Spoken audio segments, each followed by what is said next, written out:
हरे कृष्णा, जय श्री हरि, ओम नमः शिवाय। आज आश्विन मास के शुक्ल पक्ष की पपान कुंसा एकादशी का व्रत है, तो आप सभी भक्तों को पपान कुंसा एकादशी व्रत की हार्दिक शुभकामनाएं। हे प्रिय भक्तों, आज के शुभ दिन पर मैं आप सभी के समक्ष पपान कुंसा एकादशी की बड़ी ही दुर्लभ कथा प्रस्तुत करने जा रही हूँ। हे प्रिय भक्तगणों, आज के इस शुभ अवसर पर आप इस दुर्लभ कथा को बड़ी ही श्रद्धा और प्रसन्नचित्त मन से सुनिएगा। इस एकादशी के व्रत को और पूजा को विधि विधान के साथ करने से और इस एकादशी की व्रत कथा को सुनने से 1000 अश्वमेध यज्ञ का फल प्राप्त होता है और मनुष्य के सभी पाप नष्ट हो जाते हैं। अंत में भगवान विष्णु के वैकुंठ धाम की प्राप्ति होती है और मोक्ष मिल जाता है।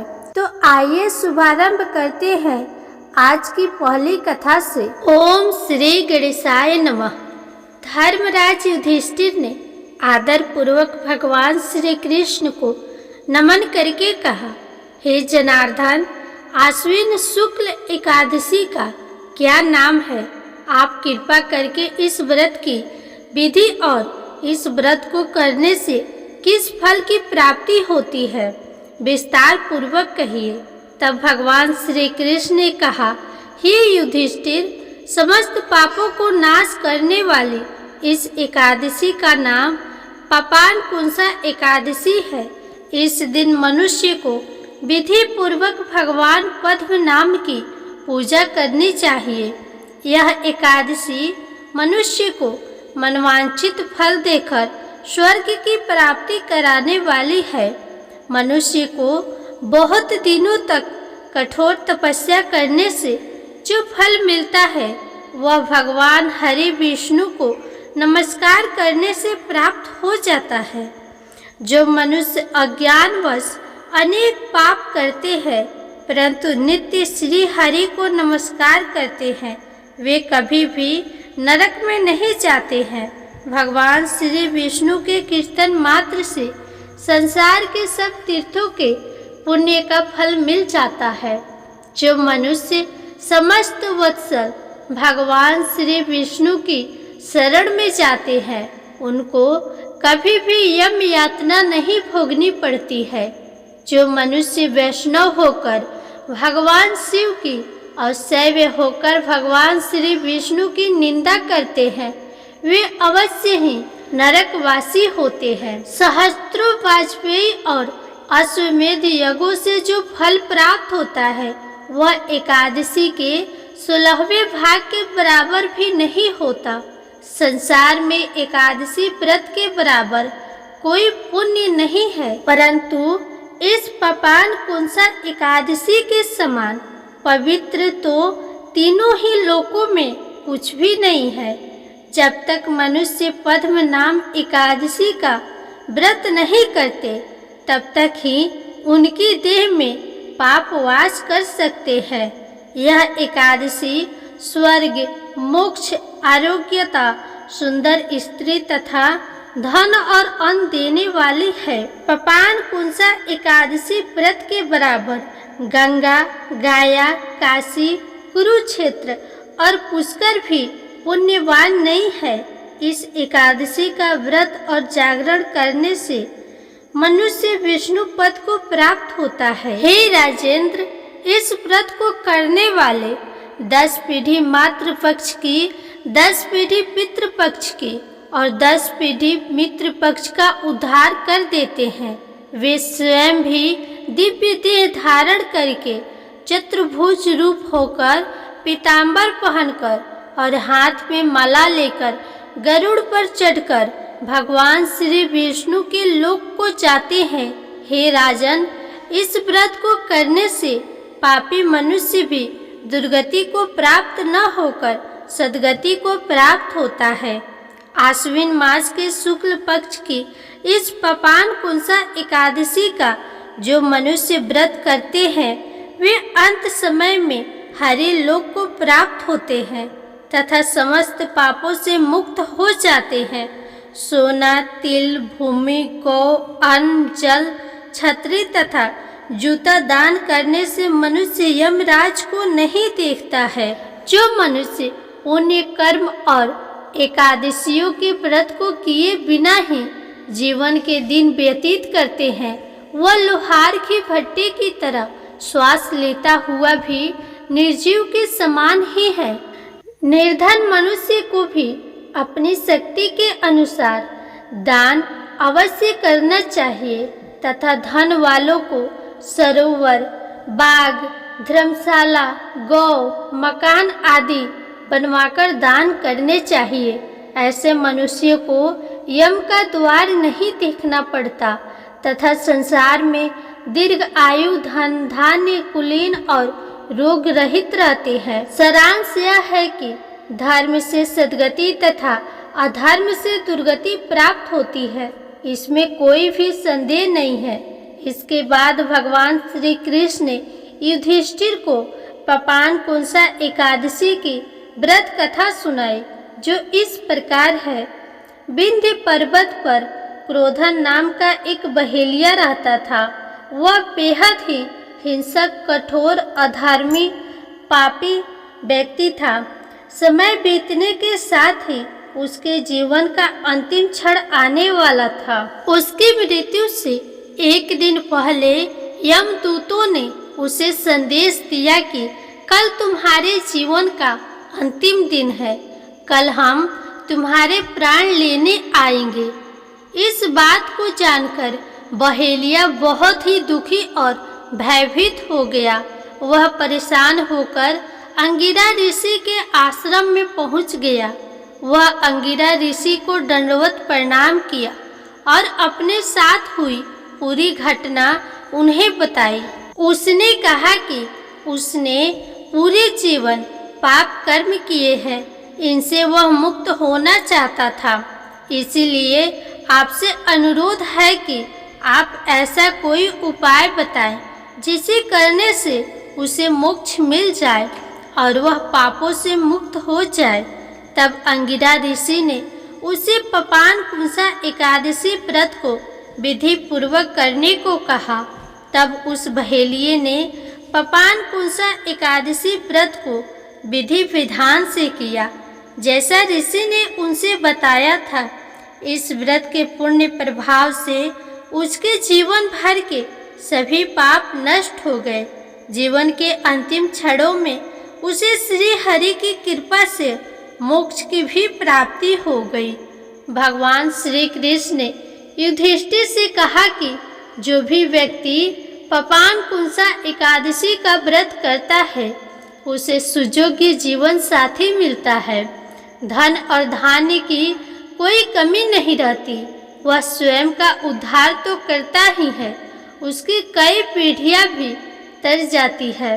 अतः इस दिन सोना, तिल, अन्न, जल, छतरी आदि का दान करना अति उत्तम होता है। प्रेम से बोलिए भगवान श्री लक्ष्मी नारायण की जय। पार्वती पते भगवान शंकर की जय। प्रिय भक्तों, अब आप सुनिए एकादशी माता और तुलसी माता की कथा। इन कथाओं को सुनने से ही एकादशी का व्रत पूर्ण होता है। तो इन कथाओं को पूरी श्रद्धा और प्रसन्नचित्त मन से पूरा अवश्य सुनिएगा और साथ में अगर कथा पसंद आए तो वीडियो को एक लाइक भी कर दीजिए। एक बूढ़ी माँ ने एक बार एकादशी का व्रत रखा। बड़ा ही भक्ति भाव से पूजा अर्चना की। उन्हें वृद्धा अवस्था में क्या बाधा थी, वे तो अपने पुत्र पौत्रों की सुख सुविधा के लिए व्रत रखने लगी थी। वे दिन भर तो जरा कठोर मन करके अपने प्यास को रोके रही। दिन में पूजा पाठ किया, कथा सुनी और पंडित जी को मिट्टी के पात्र में भरकर पानी और ऋतुफल दान में दिए। दोना भर भर के बूढ़ा शक्कर वितरण किया। उन्हें गर्मी के कारण बहुत बेचैनी हो रही थी। इस कारण से बड़ी देर तक पानी में पड़ी रही और पानी की कुल्ला करती रही, अपना मुंह धोती रही। तब कहीं थोड़ा बहुत धैर्य बंध पाया। धूप तो बहुत तेज पड़ रही थी, इस कारण बार बार उनका मुंह सूख रहा था। बूढ़ी माँ बहुत बेचैन हो रही थी। एक तरफ बुढ़ापा और दूसरा यह भयंकर गर्मी। वृद्धा अवस्था की स्थिति तो कुछ दूसरी ही प्रकार की होती है। जैसे जैसे रोध होके दिन कट पाया, अब पहाड़ सी रात सामने थी। उसका कटना बड़ा ही कठिन दिखाई दे रहा था। खटिया पर पड़े शांति नहीं मिल रही थी। वे बार बार करवट बदल रही थी। अनेक बार वे बाहर जाती और भीतर आती, उन्हें घर के अंदर शांति नहीं थी। वे पड़ी पड़ी एकादशी माता का स्मरण करती रही। वे कहती रही कि हे माता जी, आप मेरी लाज रखिएगा, आप ही मुझे शक्ति दीजिएगा जिससे मैं भली भांति आपका व्रत कर सकूं और यह पहाड़ सी रात शांति पूर्वक व्यतीत हो सके। प्यास के कारण बूढ़ी माँ की बेचैनी तो बढ़ ही रही थी। उन्होंने धैर्य रखने का बहुत प्रयास किया, किंतु सहनशीलता की सीमा टूट गई और वे घबराकर एकदम चिल्ला पड़ी और बोली कि बचाओ बचाओ। अम्मा का चिल्लाना सुनकर परिवार भर के नर नारी, बच्चे और पड़ोसी एकत्र होकर बूढ़ी अम्मा के खटिया के समीप पहुंच गए। सबने पूछा कि अम्मा जी, आपको क्या हुआ? आप क्यों चिल्ला रही हैं? आप इस वृद्धा अवस्था में यह कठिन व्रत क्यों कर रही हैं? अम्मा जी, शक्ति से ही भक्ति होती है।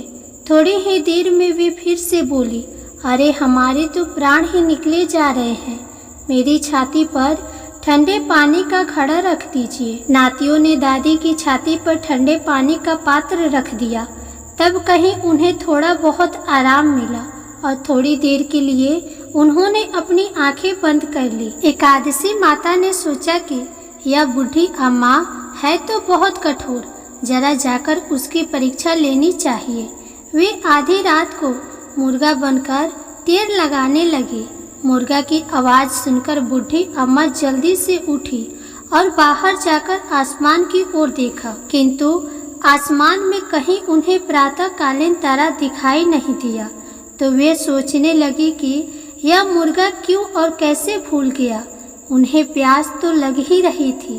थोड़ा बहुत उनका मन विचलित होने लगा, किंतु उन्होंने दृढ़ निश्चय किया कि मैं अब व्रत को पूर्ण करके ही छोड़ूंगी, चाहे भले ही मेरे प्राण निकल जाए। यह सोचकर फिर वे खटिया पर शिथिल होकर लेट गई।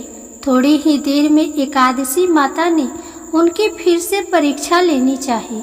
एक छोटी सी बालिका एक गिलास में शरबत लेकर उनके सिरहाने खड़ी हो गई और जोर से बोली, दादी जी, सवेरा हो गया है, आप हाथ मुंह धोकर शरबत पी लीजिए। पहले तो शरबत का गिलास देखकर उनका मन ललच गया, किंतु अचानक व्रत का स्मरण हो आया और उन्होंने सोचा कि मैं किसी भी प्रकार से अभी शरबत नहीं पी सकती हूँ और वे शांति पूर्वक अपनी खटिया पर लेट गई। फिर थोड़ी ही देर में उन्हें ऐसा लगा कि जैसे किसी ने उन्हें पानी के कुएं में पटक दिया हो। वे बड़ी देर तक उस कुएं में हाथ पांव चलाती रही, किंतु उन्होंने अपने मुंह में पानी की एक बूंद भी नहीं जाने दी और वे दृढ़ता पूर्वक अपना व्रत पालन करती रही। थोड़ी ही देर में न जाने कहां से सामने आग जलने लगी, जिससे भारी गर्मी बढ़ने लगी। प्यास के कारण प्राण निकलने लगे, किंतु बूढ़ी अम्मा का कुछ भी नहीं बिगाड़ पाया। वे जहाँ के तहाँ मुस्कुराती हुई सी बैठी रही और थोड़ी ही देर में बाहर प्रकाश दिखाई देने लगा। ऐसा लगा कि जैसे सवेरा हो गया हो। बूढ़ी अम्मा ने जब बाहर निकलकर देखा तो वे समझ गई कि अभी सवेरा होने में 3-4 घंटे की देरी है। यह जानकर वे शांति पूर्वक इधर उधर घूमने लगी। एकादशी माता यह बात अच्छी तरह से समझ गई कि यह बूढ़ी अम्मा किसी भी प्रकार से अपने व्रत से नहीं टल सकती है। वे उनके सत्य व्रत को अच्छी तरह से समझ गई। सवेरा होते ही बूढ़ी अम्मा ने स्नान किया, पूजा पाठ किया, एकादशी माता की कथा सुनी, ब्राह्मणों को दक्षिणा देकर भोजन कराया। तब कहीं उन्होंने जल ग्रहण किया। कन्याओं को भोजन कराने के बाद अम्मा ने स्वयं भोजन किया। उस श्रेष्ठ व्रत के प्रताप से बूढ़ी अम्मा की आयु में वृद्धि हो गई। उनका घर परिवार हरा भरा हो गया। घर में अब उनके कोई अभाव न रहा। वे हर तरह से सुख साधनों से संपन्न हो गए। नात नतनी से उनका घर भर गया और वे उसी दिन से 12 महीनों का एकादशी का व्रत करने लगे। एकादशी माता के व्रत के प्रताप से इस संसार में हर प्रकार के सुख भोग कर वे अंत में बैकुंठ धाम को चली गई। जैसे एकादशी माता ने बुढ़िया माता और उनके परिवार को हरा भरा किया, वैसे ही एकादशी माता हम सभी की मनोकामनाओं को पूर्ण करे। प्रेम से बोलिए एकादशी माता की जय। अब बड़े ही प्रेम से तुलसी माता की कथा को सुनते हैं। इन कथाओं को सुनने से ही एकादशी का व्रत पूर्ण माना जाता है। एक बार एक गांव में एक बहुत ही बुजुर्ग महिला रहती थी। वह बहुत ही पूजा पाठ किया करती थी। वह रोज तुलसी माँ की पूजा करती थी और वह बुजुर्ग महिला रोज तुलसी माता से कहती, हे तुलसी माँ, तुम मुझे बहू दे, पीताम्बर की धोती दे, मीठा मीठा घास दे, बैकुंठ में वास दे, चटक की चाल दे, पटक की मौत दे, चंदन का काठ दे, रानी सा राज दे, दाल भात का भोजन दे, 11 की मौत दे और कृष्ण जी का कंधा दे। वह बुजुर्ग महिला हर महीने में तुलसी माता की पूजा करती और उनके बिरले को रोज सींचती। तुलसी माता बुजुर्ग महिला की बात सुनकर धीरे धीरे सूखने लगी। तभी भगवान श्री कृष्ण जी ने देखा कि तुलसी माता सूख रही है और तभी एक दिन भगवान श्री कृष्ण तुलसी माता जी के पास प्रकट हुए और भगवान श्री कृष्ण जी ने तुलसी माता से पूछा, तुम क्यों सूख रही हो? सभी महिलाएं तुम्हारी पूजा करती है और तुमको रोज सींचती है, लेकिन फिर भी तुम रोज सूखती जा रही हो। इसका कारण क्या है? जिसके बाद तुलसी माता ने भगवान श्री कृष्ण जी से कहा कि हे प्रभु, एक बुजुर्ग महिला मेरे पास रोज आती है और रोज एक ही बात बोलती है, हे तुलसी माता, सबकी दाता, मैं तेरा बिरला सींचती हूँ। तुम मुझे बहू दे, पीताम्बर की धोती दे, मीठा मीठा घास दे, बैकुंठ में वास दे, चटक की चाल दे, पटक की मौत दे, चंदन का काठ दे, रानी सा राज दे, दाल भात का भोजन दे, 11 की मौत दे और कृष्ण जी का कंधा दे। मैं उस बुजुर्ग महिला की सारी मनोकामनाएं पूरी कर सकती हूँ, लेकिन उसकी एक मनोकामना पूरी नहीं कर सकती। मैं कृष्ण जी का कंधा कहाँ से दूंगी? भगवान श्री कृष्ण जी तुलसी माता की बात सुनकर जोर जोर से हंसने लगे और फिर भगवान श्री कृष्ण जी ने तुलसी माता जी से कहा कि तुम चिंता मत करो, जब वह बुजुर्ग महिला की मृत्यु होगी तब मैं मौके पर आकर उसे कंधा दे दूंगा। अब जब वह बुजुर्ग महिला पूजा करने आए तो कह देना कि तुम्हें सब कुछ मिल जाएगा। कुछ दिनों बाद वह वृद्ध महिला ठोकर खाकर रास्ते में गिरकर मर गई। पूरे गांव के सभी लोग आए और उस महिला को सभी लोग धर्मात्मा मानते थे। उसको तुलसी जी की टोकरी कहते थे। उसके परिवार में कोई भी नहीं था, इसलिए गांव वालों ने ही उसके अंतिम संस्कार करने की योजना बनाई और उसे नहलाकर जब बैकुंठी पर बैठाने के लिए उसे उठाने लगे तो उसके मृत शरीर इतना भारी हो गया था कि उसे कोई उठा नहीं पाया। यह सब देखकर वहाँ के सभी लोग तरह तरह की बातें करने लगे और कहने लगे कि यह इतना पूजा पाठ करती थी, हर समय माला फेरती थी, इसलिए यह इतनी भारी हो गई है। वहीं पूरी गांव में चर्चा होने लगी कि डोकरी माई कोई भक्ति नहीं करती थी, यह छल कपट करती थी। हम जिसे धर्मात्मा समझते थे वह पापी है, जो कि किसी से भी नहीं उठ पा रही है। यह इसके कर्मों की सजा है। इधर भगवान ने सोचा कि मेरे भक्त की निंदा हो रही है। इसलिए भगवान ने बूढ़े ब्राह्मण का वेश धारण करके वहां पर आए और वहां पर एकत्रित लोगों से पूछने लगे कि यहाँ पर इतनी भीड़ क्यों लगी है, जिसे लोग कहने लगे कि यहाँ पर डोकरी माई मर गई है और पाप इतना था कि जिससे यह उठ नहीं पा रही है। सब उठाकर थक गए। तब ब्राह्मण ने कहा, मुझे एक बार डोकरी के कानों में कहने दो, फिर वह देखो कैसे उठती है। तो सभी लोगों ने कहा कि आप भी प्रयास करके देख लीजिए। तब भगवान ने उस वृद्ध महिला के कानों में कहा कि हे डोकरी माई, देखो मैं आ गया। और जो डोकरी पूजा करते समय शब्द कहती थी, वह शब्द उसके कानों में कहने लगे, तू बिरला सिचू तेरा, मैं करूँ निस्तारा मेरा। डोकरी माई बहू ले, बेटी ले, पोता ले, लड्डू ले, पीताम्बर की धोती ले, गहना ले, घी का घड़ा ले, मीठा मीठा खीर और पूड़ी ले, दाल भात का भोजन ले, धन दौलत ले, रानी सा राज ले, तुलसी जी का पत्ता ले, मुंह में गंगा जल ले, 11 को दिल ले, चंदन का दाग ले, कृष्ण जी का कंधा ले। इतना सुनते ही डोकरी हल्की हो गई। भगवान ने बोला, आओ और इसको उठाओ। भगवान ने हाथ लगाया और डोकरी माई उठ गई। सबको बड़ा आश्चर्य हुआ। उसे खूब धूमधाम से ले जाया गया। भगवान उसे अपने कंधे पर ले गए। पूरे गांव में उसकी चर्चा होने लगी, जिससे उसको मुक्ति मिल गई और वह वैकुंठ में चली गई। सभी लोग देखते रह गए। सभी लोगों ने देखा कि शमशान घाट तक तो ब्राह्मण साथ ही आया था, लेकिन अब वह दिखाई नहीं दे रहा है। इससे लोगों को समझ में आ गया कि वह कोई और नहीं, स्वयं भगवान ही बूढ़े ब्राह्मण के रूप में आए थे। बोलिए श्री तुलसी शालिग्राम की जय। बोलिए श्री लक्ष्मी नारायण भगवान की जय। बोलिए श्री राधा कृष्ण भगवान की जय। आइए अब एकादशी व्रत को पूर्ण करने वाले गणेश भगवान की कथा को सुनते हैं। एक समय की बात है, एक बुढ़िया माई अपने परिवार के साथ रहती थी। बुढ़िया माई विष्णु भगवान की परम भक्त थी। वह हमेशा दोनों पक्षों की एकादशी का व्रत करती थी और कथा सुनती थी।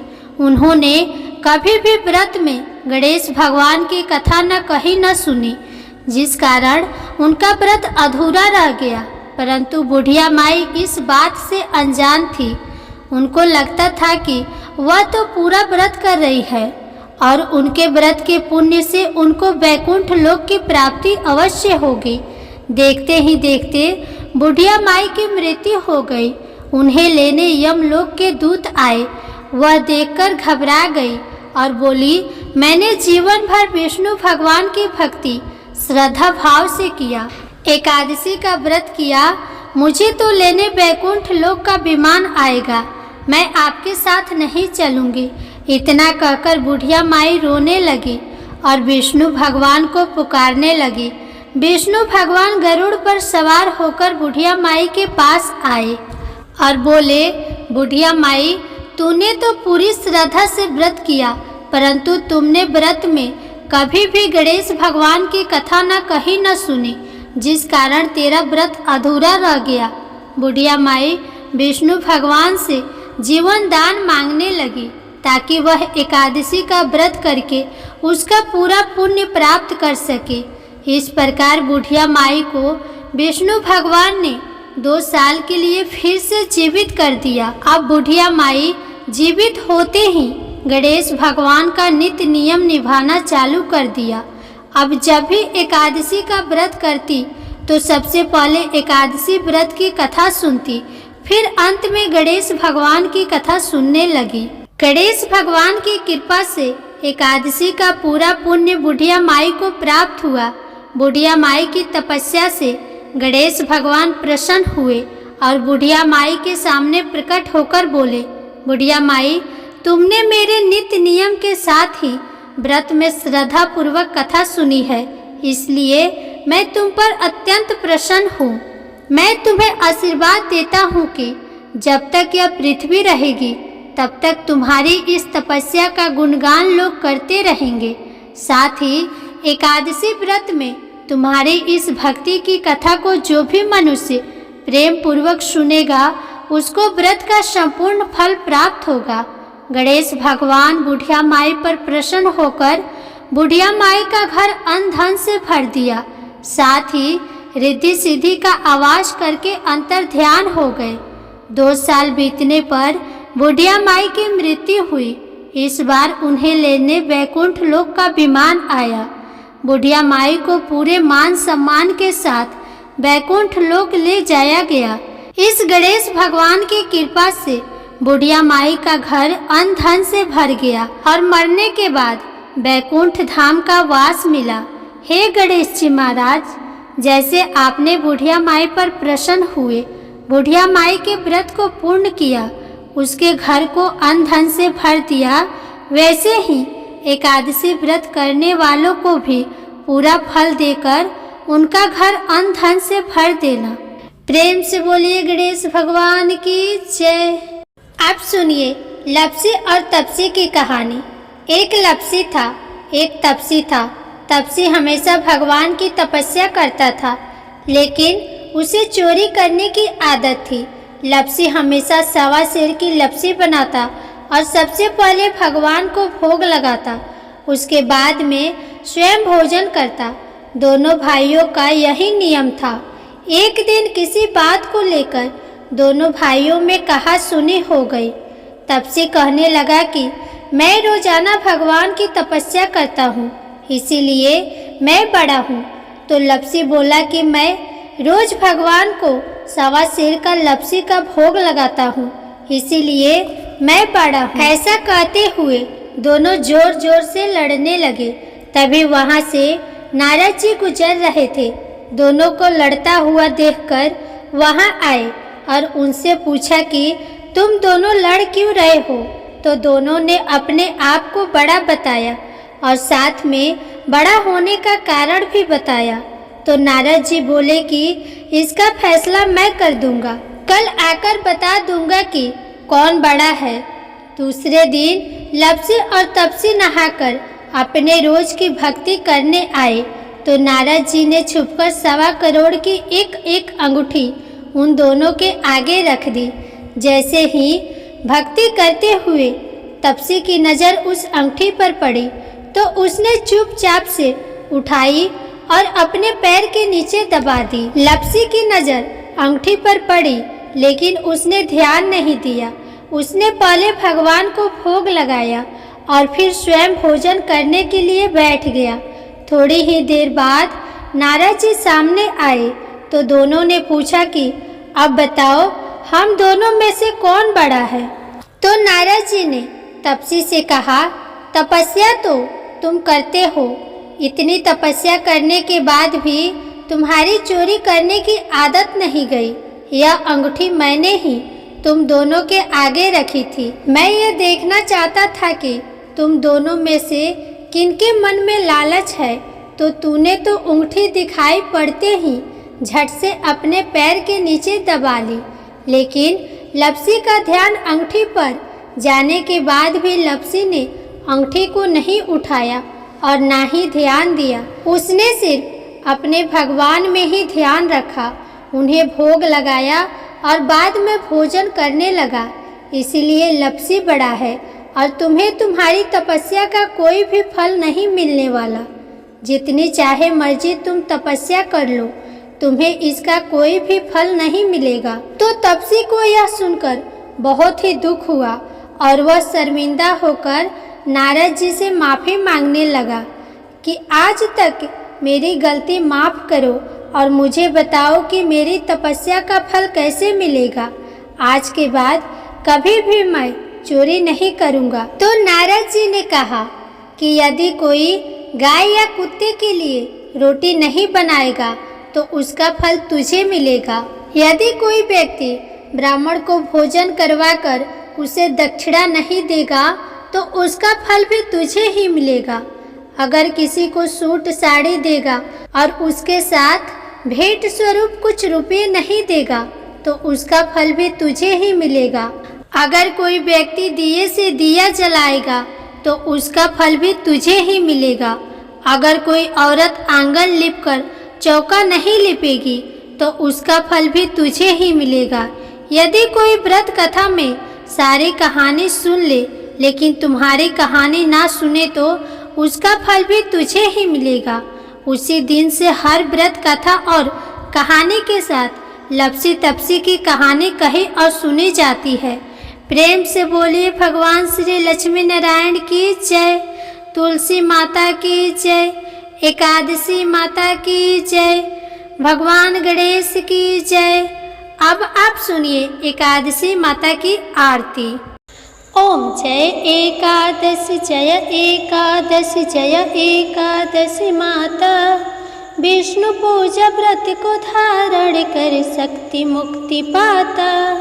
ओम जय एकादशी जय एकादशी जय एकादशी माता, विष्णु पूजा व्रत को धारण कर शक्ति मुक्ति पाता।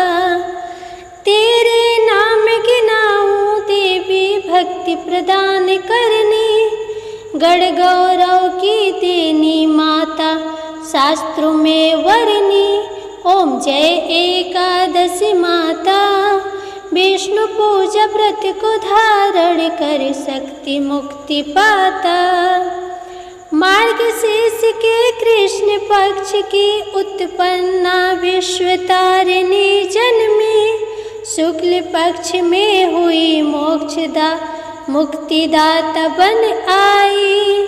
ओम जय एकादशी माता, विष्णु पूजा व्रत को धारण कर शक्ति मुक्ति पाता।